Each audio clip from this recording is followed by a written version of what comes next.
সবাইকে স্বাগত। আজ আমরা আলোচনা করব এক নতুন থ্রিলার সিরিজ নিয়ে, যা ইতিমধ্যেই সকলের মধ্যে আলোড়ন সৃষ্টি করেছে, the Day of the Jekyll.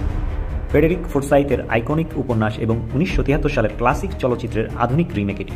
এই সিরিজ জ্যাকেল চরিত্রটিকে আধুনিক যুগে নিয়ে এসেছে, যেখানে রয়েছে রহস্য, অ্যাকশন এবং উচ্চ ঝুঁকির গুপ্তচর ভিত্তিক গল্প। চলুন দেখে নিই কেন এই শো আপনাকে দেখতে হবে। আচ্ছা, প্রথমেই আসি গল্পের কথায়। The Day of the Jekyll একটি বিশ্বজোড়া থ্রিলার, যেখানে কাহিনী আবর্তিত হয় ভয়ঙ্কর অ্যাসাসিন দ্য জ্যাকেলকে ঘিরে। চরিত্রটি অভিনয় করেছেন এডি রেডমেইন। বলতে হবে এডি একদম দুর্দান্ত। তার ঠান্ডা পরিকল্পনামূলক অভিনয় একদিকে ভয়ঙ্কর, অন্যদিকে আকর্ষণীয়। তার প্রতিটি পদক্ষেপ এতটাই পরিকল্পিত যে মনে হয় সে সবসময় 10 ধাপ এগিয়ে। এটি এমন এক অভিনয় যা আপনাকে শেষ মুহূর্ত পর্যন্ত ধরে রাখবে। তবে শুধু তিনিই নন, লাশানা লিঞ্চের বিয়াঙ্কা চরিত্রটিও অসাধারণ।